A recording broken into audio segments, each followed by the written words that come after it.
राष्ट्रीय हरित न्यायाधिकरण म्हणजेच नॅशनल ग्रीन ट्रायब्युनल यांच्या स्पष्ट आदेशानंतरही भंडारा जिल्ह्यात वाळू माफियांचा बेकायदेशीर उपसा सुरू असल्याचा धक्कादायक प्रकार समोर आला आहे। प्रशासनाच्या टीमने घटनास्थळी धाव घेताच वाळू माफिया मात्र फरार झालेत। भंडारा जिल्ह्यात नॅशनल ग्रीन ट्रायब्युनल यांनी सर्व वाळू घाट बंद ठेवण्याचे स्पष्ट आदेश दिले आहेत।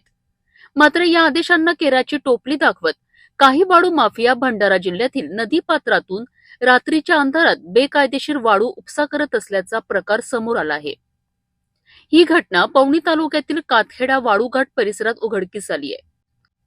मिळालेल्या माहितीनुसार कातखेडा वाळूघाट एका खासगी कंपनीला देण्यात आला असला तरी सध्या जिल्ह्यात वाळू उपसा पूर्णपणे बंद आहे। तरी देखील रात्रीच्या वेळी नदीपात्रातून मोठ्या प्रमाणात वाळू काढली जात असल्याची माहिती समोर आली आहे। ही माहिती समोर येताच जिल्हाधिकारी यांनी तातडीने अधिकाऱ्यांची टीम घटनास्थळी पाठवली। मात्र अधिकारी पोहोचण्यापूर्वीच वाळू माफिया तेथून फरार झालेत। घटनास्थळी कोणतेही वाहन आढळले नाहीत, मात्र नदीपात्रात मोठ्या प्रमाणात वाळू उपसा केल्याचे स्पष्ट चिन्ह दिसून आलेत। प्रशासनाने घटनास्थळी पंचनामा करत संपूर्ण माहितीची नोंद केली आहे। या प्रकरणात संबंधित घाट मालकांकडून खुलासा मागविण्यात येणार असून नियमांचे उल्लंघन झाल्यास कठोर कारवाई केली जाईल असा इशाराही खनिकर्म विभागाने दिला आहे। एनजीटीच्या आदेशानंतरही सुरू असलेला हा बेकायदेशीर वाळू उपसा प्रशासनाच्या कार्यपद्धतीवर प्रश्नचिन्ह निर्माण करीत आहे।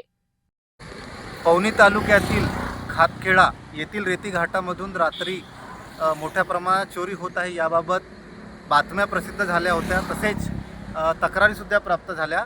त्या अनुषंगाने माननीय जिल्हाधिकारी भंडारा यांच्या निर्देशान्वये जिल्ह्याचे पथक तसेच उपविभागीय अधिकारी भंडारा यांचे पथक यांनी तात्काळ कारवाई करून तिथे भेट दिली। तथापि भेटीच्या वेळेस तिथे कोणत्याही प्रकारचे वाहन उपलब्ध चोरी करताना आढळून आले, कदाचित ते वाहन पडून गेले असतील। त्या अनुषंगाने तेथील पंचनामा करण्यात आला।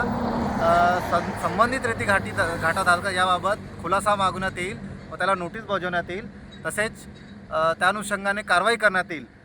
या पुढे कोणत्याही रेती घाटातून चोरी होणार नाही याबाबत माननीय जिल्हाधिकारी यांचे कडक निर्देश असून कोणालाही या प्रकरणात इन्व्हॉल्व असल्यास त्यांना सोडण्यात येणार नाही असे साहेबांनी निर्देश दिले आहे। तसेच तिथून चोरी होणार नाही याकरिता दिवसा रात्री तिथे कर्मचारीची नियुक्ती करण्यात येत आहे।